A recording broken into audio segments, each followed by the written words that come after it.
Hello, how's it going? Gennaro here, CEO of Cortex Solutions, and today we're going to be talking about advanced threat detection. So, as we know, of course, our cyber landscape, it's always going to be evolving. It's always going to be something new coming out, some new zero day, if you will, and another way to, well, defeat the zero day. So, we'll talk about how we can use the advanced threat detection. It's like being able to identify, analyze, and then mitigate it all. Now, unlike the normal ways of how we used to do things with our traditional methods, what we're looking to do now is really use and elevate the use of AI and machine learning. And then adding on behavior analytics, because then you can figure out what trends are there, right? And that helps us understand, oh, wow, okay, well, this type of trend is happening because the APTs that like to utilize this form of malware is doing the same things over and over again. Now, a zero-day exploit, and let's say we're attacking a financial institution. Now, it may mimic some of the normal patterns or even abnormal patterns of someone logging in or trying to access the system. But what do? So if you did not have advanced threat detection, you would more than likely probably miss it, right? So you want to be able to analyze these patterns. Be able to say, wow, okay, I can understand user Bob is, logging in, but if it's, well, something that's just a little bit off, especially for utilizing behavior analytics, we can actually spot that. So that's the use of advanced threat protection. You're basically taking that response time.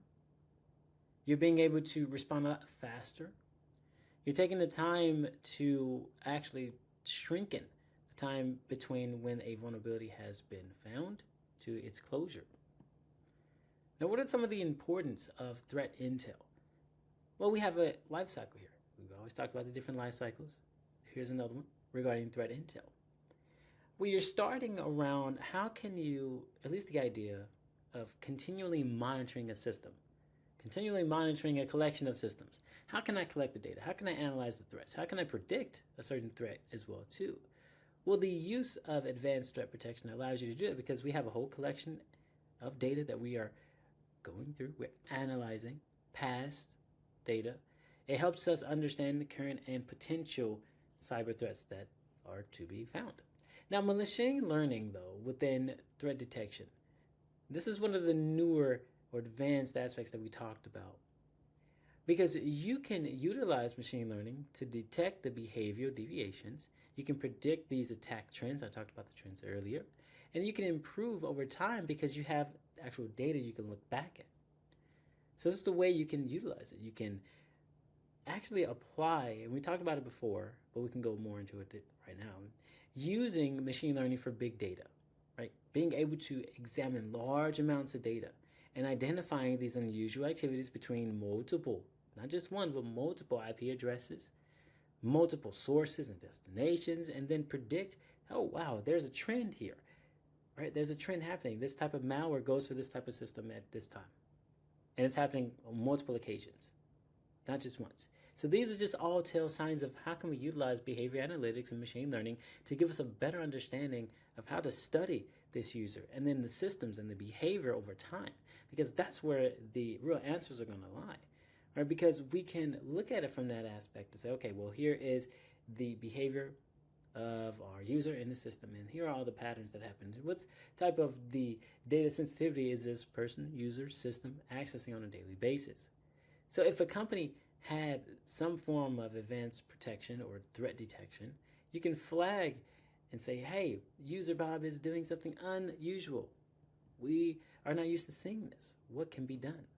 So enhancing and knowing how to handle the way you go about responding, especially that time that we talked about too, and being able to handle different threats without waiting, right, for something that needs to be taken into accountability to go ahead and do it. That's the whole point of real-time monitoring. In real time, you can use machine learning and algorithms to do this because it's going to enhance the cyber attack, the speed as in we can actually do this, but thinking about the response time in relation to that. Because as that threat actor, all they want to do is how fast can I get this attack over? And on the blue team side of things is how fast can we protect and stop this threat with the use of real-time monitoring, with the use of SOAR, with the use of integrating our threat intel as well as our advanced threat detection tools within these different environments.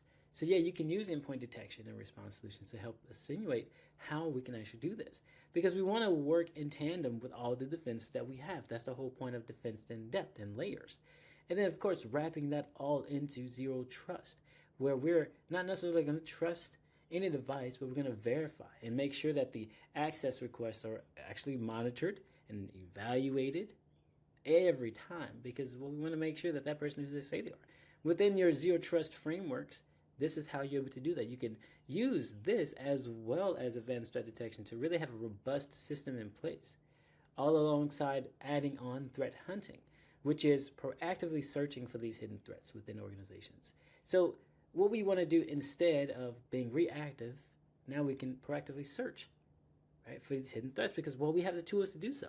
We can use our tools to verify if we do have a undetected backdoor, right, if there is a rootkit involved. Right, so we have all the abilities to do that post-patch. That's the best thing about that too.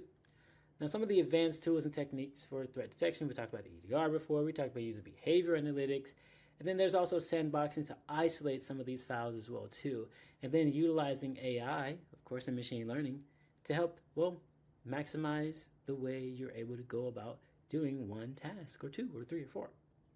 So we want to use these tools, use our incident response in a way to be more effective. You can have it be part of that threat detection process, of course, because it's going to involve how we actually look at the attack, how it actually occurred, who are we reaching out to, depending upon the type of attack itself. So it's all about how we can respond and effectively prevent another thing from happening again. So having a phishing email that's going to mimic how an executive may talk to their employees, instructing employees to do certain things. Well, you want to have advanced filters to analyze the actual metadata, right? The actual contents of the packets of the email content as well, and being able to flag certain emails that come from domains that are not actually there, right? That are not real, that have been spoofed. Again, it's been great. Gennaro, CEO of Cortex Solutions, and we just talked about how to utilize advanced threat detection. Brought to you by ACSMI. Hope you have a good one. Take care.